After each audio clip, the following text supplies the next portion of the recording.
My sermon today is called Love Wins, Spiritual versus Worldly Power.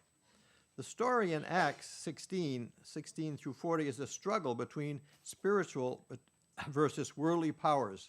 Could this shed light on the governmental struggles in Washington today between the executive, legislative, and recently judicial powers? So we're going to, our Carr family players, our Carr-Osborn family players are now going to act out this story in Acts, which is written by the book of Luke, written by Luke, a companion of Paul. And so I'll turn it over to them, and I'll be participating.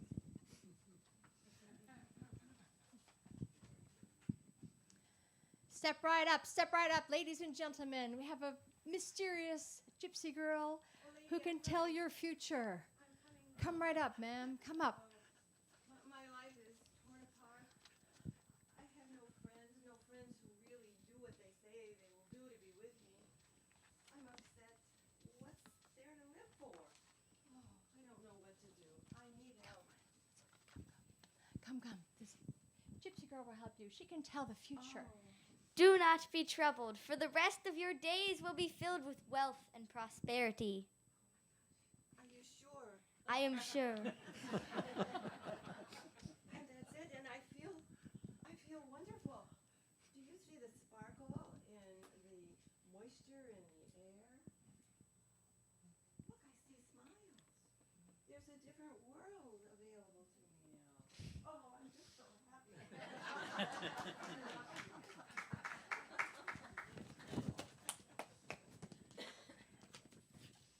Listen to these men. These men are servants of the Most High God, who will proclaim the way of salvation.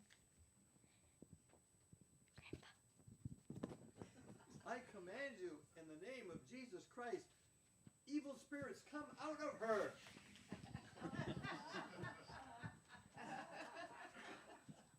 What? These men of God are cutting into my prophets. How can I tell the future without my gypsy girl to help me out? I will report them to the magistrates.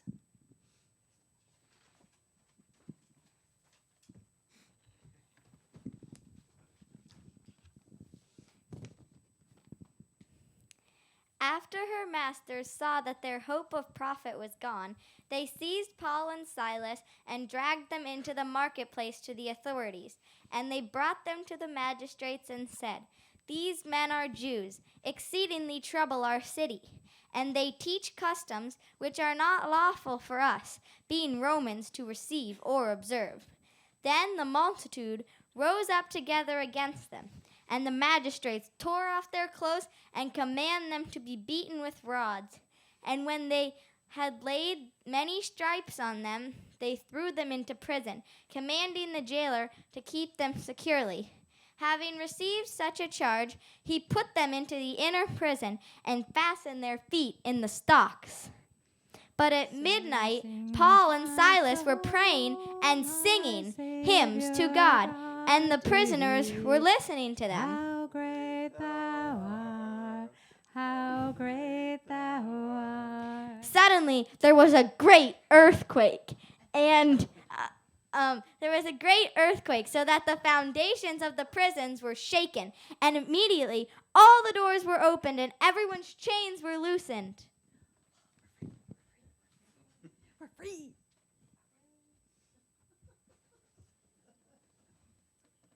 After the keeper of the prison, awakening from sleep, seeing that the prison doors were open, and supposing that the prisoners had fled, he drew her sword and was about to kill herself. Then Paul called in a loud voice, saying, Do no harm, for we are all here. Then he called for a light and ran in, and he fell down trembling before Paul and Silas. What shall I do to be saved? Believe in the Lord Jesus Christ, and you will be saved with all your household. Then they spoke the word of the Lord to him and to all who were with his house. And he took them in the same hour of the night and washed their stripes. And immediately he and his family were baptized. Now, when he had brought them into his house, he set food before them, and he rejoiced, having believed in God with all his household. And when it was the day, the magistrates sent the officers, saying, "Let those men go." So the keeper of the prison reported those words to Paul, saying, "The magistrates have sent to let you go. Now therefore depart, and go in peace." But Paul said to them, They have beaten us openly, uncondemned Romans, and they have thrown us into prison. And now do they put us out secretly? No, indeed. Let them come themselves and get us out. And the officers told these words to the magistrates, and they were afraid when they heard that they were Romans. Then they came and pleaded with them, and brought them out, and asked them to depart from the city. So they went out of the prison and entered the house of Lydia. And when they had seen the brethren, they encouraged them and departed. Thank you.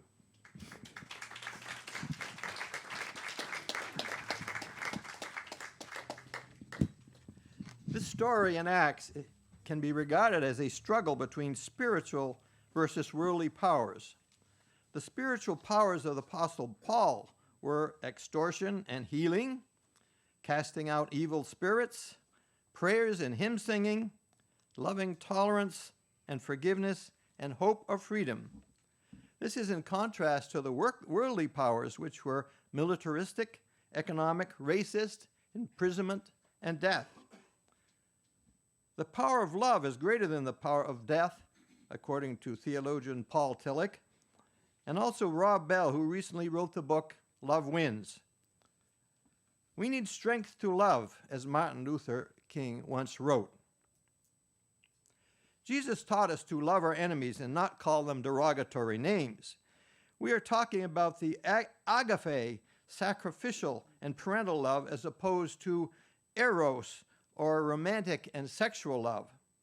According to Paul's first letter to the Corinthians, agape love is patient and kind. It does not envy. It does not boast. It is not proud. It does not dishonor others and is not self-seeking. It is not easily angered and keeps no record of wrongs. Agape love does not delight in evil, but rejoices in the truth. Love hopes all things, believes all things, endures all things. Now, the girl with the spirit of divination that Karen kindly demonstrated for us sensed that Paul had the power to free her from the economic exploitation of her owners. That was why she persisted in following Paul, saying, "These are men, and these men are servants of the Most High." Paul said to the spirit, "I command you to come out of her." This illustrates how Paul's freeing, healing power was stronger than the spirit of divination that was so popular in the ancient world, as evidenced by the Oracle of Delphi. City-states like Athens would consult with this oracle before going to war with Sparta. Can we imagine before we were on the brink of war with Iran that we would have consulted an oracle? The answers from the Oracle of Delphi were often ambiguous, hard to interpret.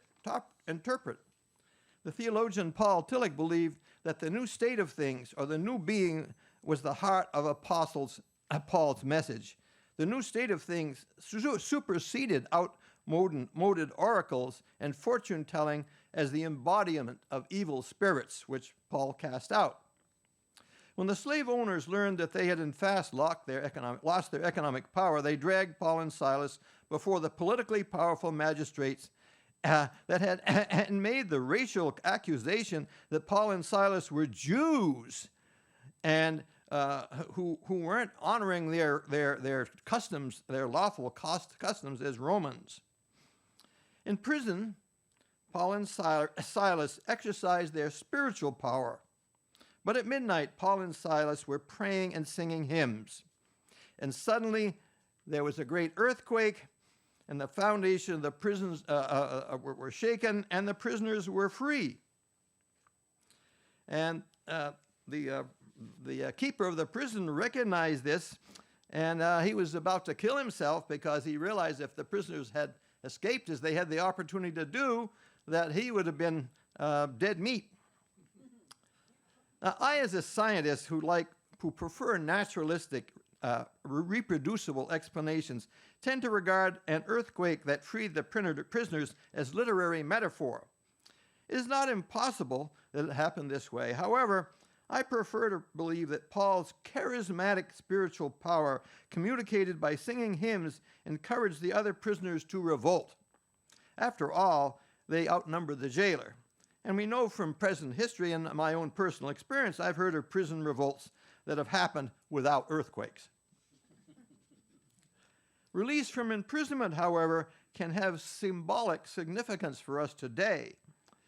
May we as a country be released from the imprisonment of unchanging political polarization, where compromise and following the dictates of our conscience is regarded as treason by some. We are often not aware of our limited worldviews that are imprisoning us. We like to be with our friends who have similar points of view, and we feel very comfortable that way. Well, in my own case, I grew up as a Trinitarian Methodist minister's son. And when I moved to Bedford, Mass, to work at a research laboratory there, I joined a Trinitarian congregational church because there wasn't a Methodist church in town. Now, I later learned that the original meeting house on the Common was Unitarian Universalist. And I also learned that in the 1800s, the Trinitarian Congregationalists had broken away, moved down the street about a block away, and built a church about a block away from the original meeting house because of their differing views of the Trinity. And this happened in many New England towns. You may notice that there's a congregational church, now a United Church of Christ, next to the Unitarian Church, about a block away. After I retired from my laboratory, I enjoyed the Institute of Religion in the Age of Science conference in beautiful Star Island off Portsmouth, New Hampshire. There I became acquainted with many UUs who shared my interest in relating science and religion. With this broadened worldview, I would drive past this Manatee UU Fellowship on the way to the beaches on Anna Maria Island and decided to come to your Sunday service. And you made me feel at home here, and I've been coming back ever since. Many of you may have similar experiences with organized religion. The largest growing demographic today are those who are spiritual but not religious. I personally regard myself as spiritual and religious. Returning to the story of Paul and Silas, they might have let their worldly triumph take place and escaped with the other prisoners. Yet they exercised their power of loving forgiveness and tolerance by telling the jailer, "Don't harm yourself, we are still here." And the jailer replied, "Well, what must I do to be saved?" And Paul said, "Believe in the Lord Jesus the Christ, and you will be saved, you and all your household." In so doing, Paul traded his worldly opportunity to escape for converting the jailer and all his household, who were baptized. Then Paul refused to depart secretly. And when it was day, the magistrates sent officers, in other words, their flunkies, to say, "Let these men go." But Paul said to them, "They have beaten us openly as uncondemned Roman citizens, and they have thrown us into prison. Now they want to put us out secretly? No, indeed. Let them come themselves and get us out." Again, Paul could have exercised his power of being a Roman citizen and had the magistrates punished for having beaten Paul without his right of trial as a Roman citizen. However, Paul held the magistrates accountable by forcing them to come in person to the prison to plead with Paul and Silas to leave the city. And the story ends, "So Paul and Silas went out of the prison and entered into the house of Lydia, and when they had seen the believers, they encouraged them to depart." You might notice that this religious community was led by a woman called Lydia, who was a maker of purple garments, which could only be sold by by royalty, and so she was probably quite wealthy. Thus, agape love 1. The spiritual powers of Paul, healing, prayers, and hymn singing, loving forbearance and forgiveness, won over the worldly powers, which are militaristic, economic, racist, imprisonment, and death.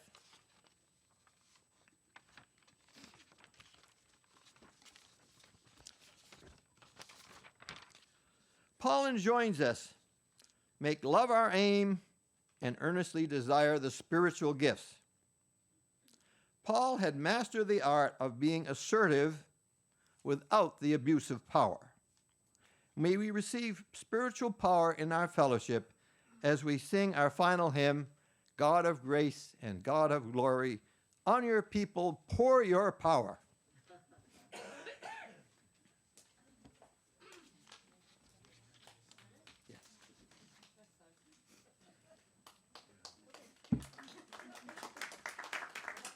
Thank you.